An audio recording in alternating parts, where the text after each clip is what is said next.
Welcome back to Hardware Unboxed. Today we're looking at the latest budget-oriented monitor from AOC. It's been a while since I looked at an AOC monitor, but with their new G2 series getting announced a couple of months ago, I was super keen to take a look. The G2 line isn't fundamentally different from the G1 monitors that have been quite popular options over the past year, but there are slight spec revisions and new prices. The monitor I have in for testing is the CQ27G2. This is a 27-inch 2560 by 1440 monitor with a maximum refresh rate of 144Hz using a curved VA panel. It supports adaptive sync with low frame rate compensation, and it's even G-Sync compatible certified, so it automatically works with NVIDIA graphics cards.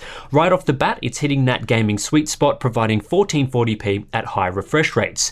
But the killer feature here is the price. This monitor is so new, I don't think it's available for sale in many countries yet, but I do have the Australian MSRP, which is set at $400. This makes it one of the cheapest 1440p high refresh monitors on the market, something I suspect will carry over to other areas like the USA and Europe when it launches there.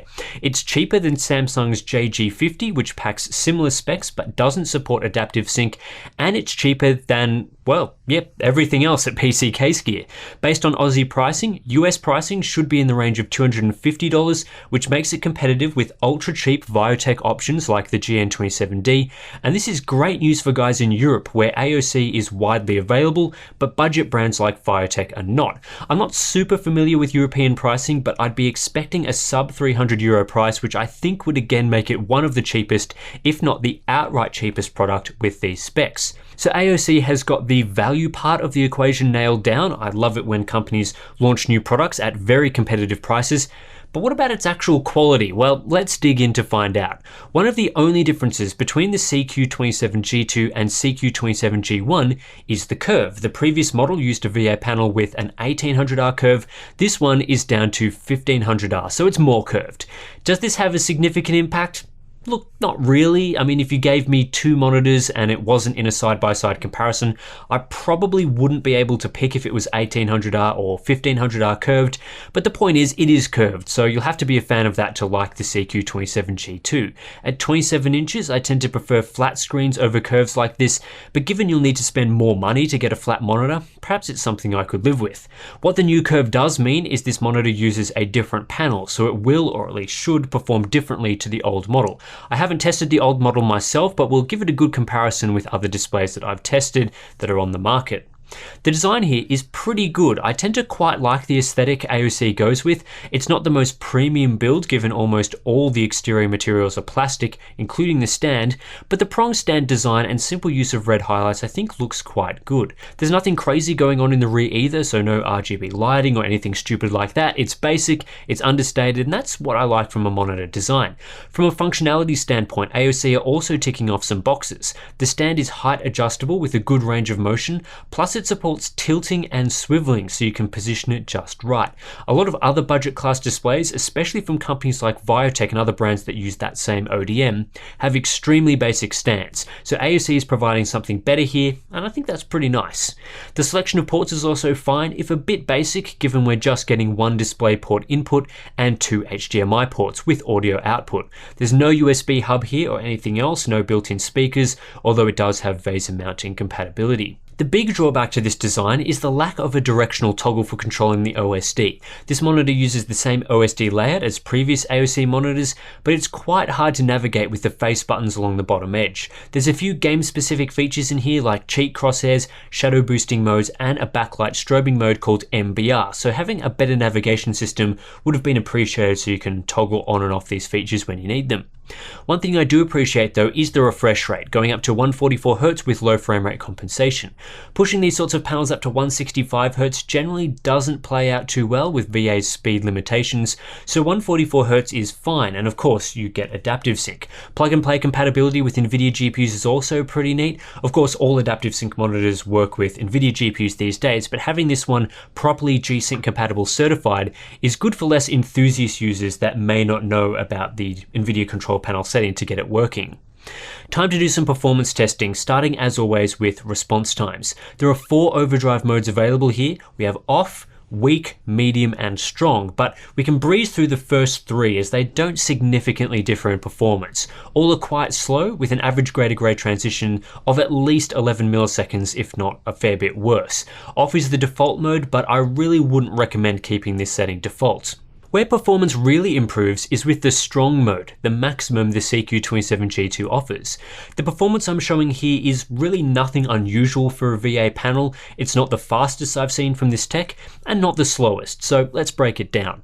An average grey-to-grey response time of 7.26 milliseconds is pretty smack bang in the middle of what 1440p VA monitors typically deliver, which is between 6 and 9 milliseconds. At 144Hz, 70% of transitions fall within a reasonable tolerance of the refresh rate window, which is borderline acceptable in my opinion. 60% is not good enough, 80% is fine, so we are teetering on the edge there. This monitor definitely has the response times to keep up with 120Hz, and generally it's fine for 144Hz without smearing, but I wouldn't want it any slower. Where the CQ27G2 struggles is in the area most VA monitors struggle, and that's with dark level performance. We're getting a 14 millisecond average here, and you can clearly see a number of dark to less dark transitions are pretty slow. This does present itself as dark level smearing in some cases. On the positive side, error rates are really good, so you'll rarely see ghosting at the maximum refresh rate. The strong overdrive mode is also the best mode to use throughout the refresh rate range. At 100Hz, for example, we actually get slightly better response performance at the expense of slightly higher error rates. At 60Hz, this continues, and at times inverse ghosting was a bit noticeable, but if you switch it down to medium at 60Hz, ghosting gets even worse as the grey-to-grey average drops to nearly 15 milliseconds. What this means overall is that you should use the CQ27G2 with strong overdrive, and if you're gaming within the adaptive sync range, performance will be really good, especially around that 100Hz mark. Weak dark level performance is a consistent issue, and response times up at 144Hz could be a little faster, but overall this is decent from a VA panel. How does the CQ27G2 stack up against other monitors? In terms of grey-to-grey average, pretty similar to what I was saying in that this is a mid-tier VA performer. It's not as slow as something like Gigabyte's CV27Q, but it's marginally behind LG's 32GK650F that I often recommend. 1440p VAs tend to be slower than their 1080p counterparts, so we were never going to see 5 millisecond response times like with the AOC CQ27G1. But in terms of this average, AOC's CQ27G2 actually isn't that far off from one of the best budget IPS monitors with these specs, Pixio's PX7 Prime. Naturally though, it gets easily beaten by the LG 27GL850, although that monitor is nearly twice the price in Australia. Dark level performance is average at 14 milliseconds. The 32GK650F manages to do quite well here with slightly better tuned overdrive, as do a collection of 1080p VA displays. But dark level smearing is a known problem with VA monitors and something buyers will have to accept as a trade-off for not spending more on superior IPS technology. The PX7 Prime is $100 more, for example, as an IPS option that doesn't run into this problem. Response time compliance is mid-table. Again, we see the 32GK650F pushing slightly ahead of the CQ27G2 here, but to get good numbers here, you'll need to go with either an IPS or TN monitor. Even then, a product like Viotech's GFT27DB I'd expect to be slightly more expensive, and of course, you get other trade-offs with that sort of TN like poor viewing angles. Error performance is very good. AOC haven't needed to go overboard with overdrive to get their performance results, which is a positive, especially when looking at our inverse ghosting test, where this monitor puts up really strong numbers. The CQ27G2 also performs quite well at 60Hz, improving to a mid-table position. This bodes well for adaptive sync gamers that will be often hovering between the 60 and 144 FPS mark. Performance will improve using the strong overdrive mode with slower refresh rates. This is in contrast to the 32GK650F, which gets slower as the refresh rate decreases. So for general adaptive sync gaming, I think these two VA panels end up trading blows. Naturally though, at 60Hz, inverse ghosting is more of an issue here with this AOC monitor than with other monitors thanks to that higher error rate. What about input lag? Nothing spectacular from the CQ27G2, but it's nothing terrible either. About 1.5 milliseconds of processing lag is okay for a modern gaming monitor.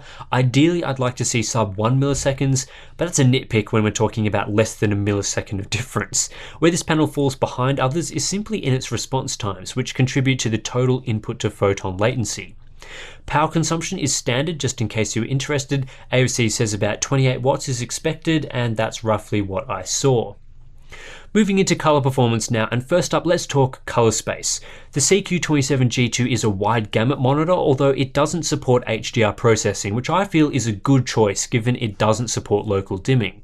But with 90% DCI-P3 coverage, we are getting wider than sRGB colors, which has its pros and cons. It's neat for people that will use this or like a bit of oversaturation, but it will lead to accuracy issues when displaying most content, given these days most content is still sRGB. One way to solve this is through an sRGB clamp in the OSD settings, but that hasn't been provided here. That's not an unusual omission for all but the highest end gaming monitors. The other way is through a software profile, which we'll go through in a moment. With that said, default out-of-the-box performance is surprisingly strong for a wide gamut monitor showing sRGB content. There are a few issues with Grayscale. My unit had a slight yellow tint paired with a slightly incorrect gamma curve, but these issues only led to a 2.26 Grayscale Delta E average, which is pretty good given gaming monitors can be all over the place here. Again, we're targeting sub 2.0 Delta E, so we're not far off. It's in saturation and ColorChecker where I was pleasantly surprised. Normally with a wide gamut monitor, you can sign to Delta E's above 3.0 in these tests, as the wide gamut panel is natively oversaturating sRGB content. But here, it's below 3.0, which is a strong result. Not perfectly accurate, but really the only issue here is a bit of oversaturation. This allows the CQ27G2 to compete strongly with other monitors out of the box, most of which fall between a Delta E average of 3.0 and 4.0. Again, for a gaming monitor that doesn't specify any sort of factory calibration, the CQ27G2 performs well. The main area we can correct with OSD settings is the white point, although this will vary depending on the unit you receive. Here's my optimal OSD settings for 200 nits of brightness, and this resulted in an improvement to a Grayscale Delta E average of just 1.09, which is another fantastic result. We haven't yet fixed the oversaturation problem, so saturation and ColorChecker Delta E averages are still above 2.0, but we're working our way to very strong results here. The final step is to perform a full calibration, and this is where the CQ27G2 really shines. When paired with an ICC software profile, which our Patreon members can download, links in the description below, sRGB performance across the board improves to sub 1.0 Delta E averages. The downside to relying on ICC profiles for sRGB accuracy is that they aren't compatible in every application, which is why I tend to advocate for hardware solutions like an OSD toggle. DCI-P3 performance with a 6500K white point, aka D65P3, is pretty good, but not perfect as we only have 90% P3 coverage. So when calibrated, we get the same excellent grayscale performances with sRGB, but with a bit of inaccuracy at the very top end of saturation, as this monitor simply can't display these colors. It's not a bad result, but for true P3 reproduction, you should probably opt for a high quality IPS. The main performance issue I found with the CQ27G2 is brightness. The backlight here is poor, only offering a maximum of 221 nits when calibrated, slightly down from its factory output. While this is weak performance, honestly for most people this shouldn't be a major problem, as for indoor usage I think 200 nits is plenty bright and can often be too bright, especially at night. However, if you game in a bright room with a big sunny window or something like that, you might want something a bit brighter. The contrast ratio is very strong though, at a touch over 3000 to 1, which outperforms many other 1440p high refresh VA panels, which all sit in the 2200 to 2400 range. Getting a 30% higher contrast ratio is decent here, especially compared to something like the 32GK650F. And of course, we're getting about 3 times the performance of a typical TN or IPS panel here, which is a key advantage to VA monitors. If you want deep blacks, you'll need to go VA. This is paired with decent viewing angles, not at the same level as the best IPS has to offer, but of course far superior to TN monitors. There is a bit of a saturation fall off at odd angles, which is typical from a curved monitor. You will want to view this one straight on. And finally, we're getting excellent uniformity from this monitor, well above average for a curved VA, which seriously surprised me because most monitors of this type struggle in this regard. I might simply have a really good review unit here, but yeah, uniformity is really good with no backlight bleed or any such issues. I'm hoping this is down to the new panel AOC are using versus the G1 model, and I really hope this is also representative of what most people will end up getting. Overall, there's a lot to like about the AOC CQ27G2. This is a really good monitor in my opinion. Whenever I get a budget or cheapest in class product into review, I never have the highest expectations, as typically companies will try and cut corners to hit a certain price point. But with this monitor, my expectations were definitely exceeded. Before you go complaining about VA level performance and dark level smearing, yes, the response time performance won't blow you away. I wouldn't class this as a slow monitor, but you're not getting IPS or TN level response times. It's typical of a 1440p high refresh VA sitting on the border of being able to achieve 144 Hz. And really, this will be fine for most gamers who aren't looking to nitpick and just want a smooth, high frame rate, high resolution experience. But I think what's crucial to remember is this is not a premium IPS gaming monitor. If you want better IPS level performance, you'll have to pay quite a bit more money. The LG 27G850 is nearly twice as expensive. The more budget-friendly Pixio PX7 Prime, which really isn't that much faster, will end up more than $100 dearer, and even cheaper options like the ViewSonic VX2758 2KP MHD are still a bit more expensive. So if you're on a tight budget, you don't have a ton of cash to spend but want something 1440p, the AOC CQ27G2 is going to provide really solid mid-range performance for what is ultimately an entry-level price for these specs. There's really no other way to put it. That makes it an excellent value choice. And what I find particularly surprising is that it actually outperforms monitors like the Gigabyte CV27Q, which is currently on sale in Australia for literally twice the price. Among VAs of this size and specs, I don't see any reason to get something more expensive. My other mid-range recommendation right now would be the LG 32GK650F if you specifically want something flat or 32 inches, but again, it's more expensive. The CQ27G2 is really going to be the standout value option when it hits store shelves shortly.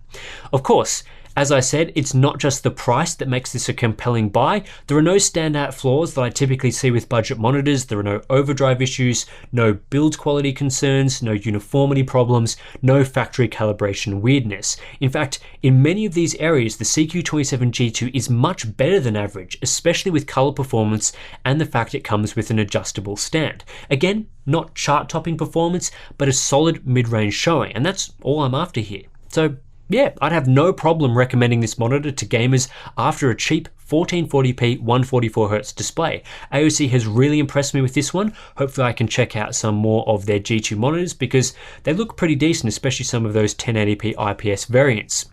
That's it for this one. Subscribe for more monitor reviews if you enjoy them. Give the video a like if you enjoyed it as well. And consider supporting us through the usual places like Patreon and our merch store. We really appreciate all the support we get through places like Patreon that make doing these monitor reviews possible. Links to all that is in the description below.